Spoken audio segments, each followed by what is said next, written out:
friends. We'd also like to point out that we have somebody, in case you haven't noticed, on the drums tonight, Mr. Simon Dawson! Let me introduce him. Take a bow. Meet Iron Maiden's fresh drummer, the story of Simon Dawson. What's up, metalheads?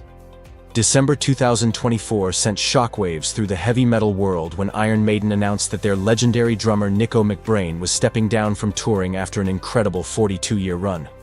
But just hours after Nico's final bow in São Paulo, Brazil, the band dropped another bombshell. They'd already found their new drummer. His name? Simon Dawson. And if you're scratching your head wondering who this guy is, you're not alone. Today we're diving deep into the story of Iron Maiden's fresh drummer, a musician who's been hiding in plain sight for over a decade. The shocking transition. Let's set the scene.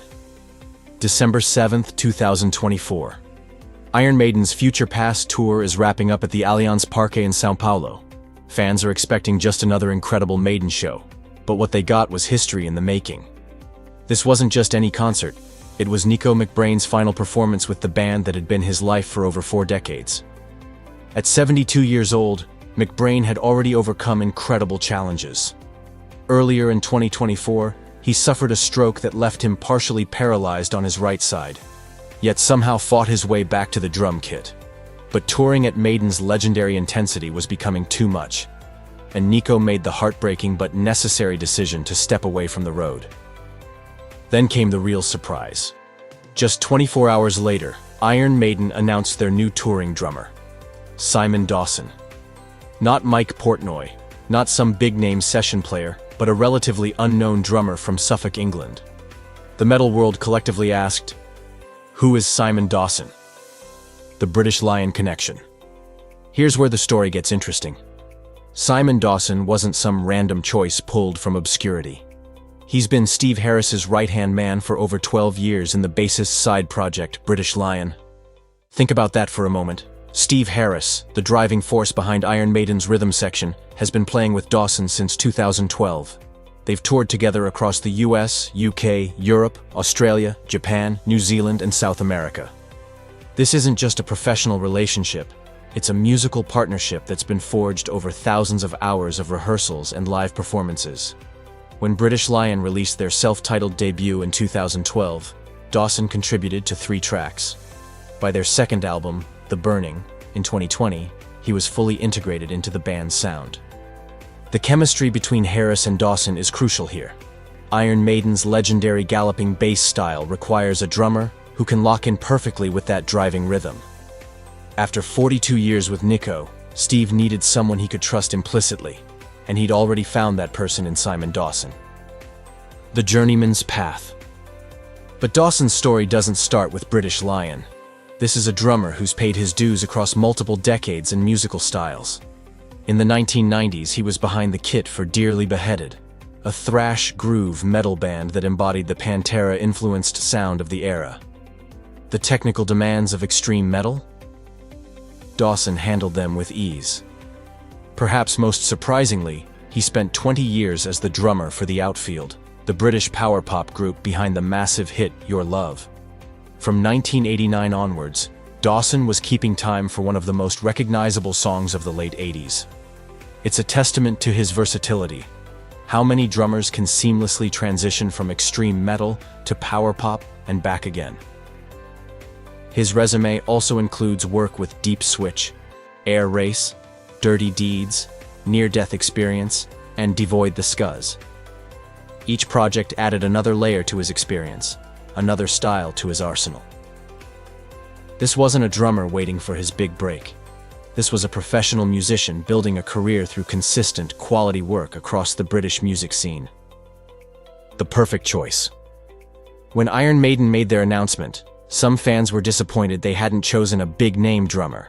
But dig deeper, and Dawson's selection makes perfect sense on multiple levels. First, Iron Maiden has always been fiercely British. Finding a British drummer wasn't just preferred, it was essential to maintaining the band's character and identity. Second, at this stage of their careers, personality fit matters more than pure technical ability. These are musicians in their 60s who've been working together for decades. Adding someone who could disrupt that chemistry would be catastrophic. Dawson brings something even more valuable than impressive chops. He brings familiarity with Steve Harris's playing style. The galloping rhythm that defines so many Maiden classics requires a drummer who understands not just the notes, but the feel, the swing, the subtle dynamics that make those rhythms come alive. Dawson has been absorbing these nuances for 12 years in British Lion. Plus, let's not forget that when Nico McBrain joined Iron Maiden in 1982, he was replacing beloved drummer Clive Burr. Fans were skeptical then too, until they heard the opening of Where Eagles Dare, and realized they were witnessing something special. Sometimes the safe choice turns out to be the inspired choice. The debut and beyond. On May 27, 2025, Simon Dawson made his Iron Maiden debut at the Pop Laszlo Sportarena in Budapest, Hungary, kicking off the band's Run for Your Lives 50th anniversary tour. The set list was a dream for longtime fans, featuring deep cuts like Murders in the Rue Morgue, which hadn't been played since 2005, and Killers, absent from set lists since 1999. Early reports from the concert suggest Dawson handled the transition admirably, holding down the rhythm section with the steady professionalism that's defined his career. The tour focuses exclusively on material from Iron Maiden's first 9 studio albums, from their 1980 debut through 1992's Fear of the Dark, the golden era that defined the band's legendary status. This isn't just about replacing Nico McBrain. It's about ensuring Iron Maiden's legacy continues with the respect and dignity it deserves. Dawson brings decades of experience, an established chemistry with Steve Harris, and the kind of steady professionalism that has kept him working consistently across multiple decades. Looking forward. Some fans worry that choosing Dawson signals the end of Iron Maiden's recording career, that this is purely a touring arrangement for their 50th anniversary celebration. But consider this. Iron Maiden has never been a band that makes rash decisions. They've always chosen quality over flashiness, substance over spectacle. Simon Dawson represents continuity in a time of change. He's not trying to be Nico McBrain. He's bringing his own decades of experience to serve the songs that have defined heavy metal for generations. The fact that he's been Steve Harris's partner in British Lion for 12 years suggests this isn't a temporary arrangement but a thoughtful transition planned well in advance. The story of Simon Dawson reminds us that sometimes the most important people in music aren't the ones making headlines. They're the professionals quietly building careers through dedication, versatility, and consistency. From power pop to extreme metal, from session work to side projects, Dawson has proven he can handle whatever musical challenge comes his way. Now he faces the biggest challenge of his career, helping Iron Maiden continue their legacy as one of metal's greatest bands. Based on his track record, we couldn't ask for steadier hands behind the kit. What do you think about Iron Maiden's choice?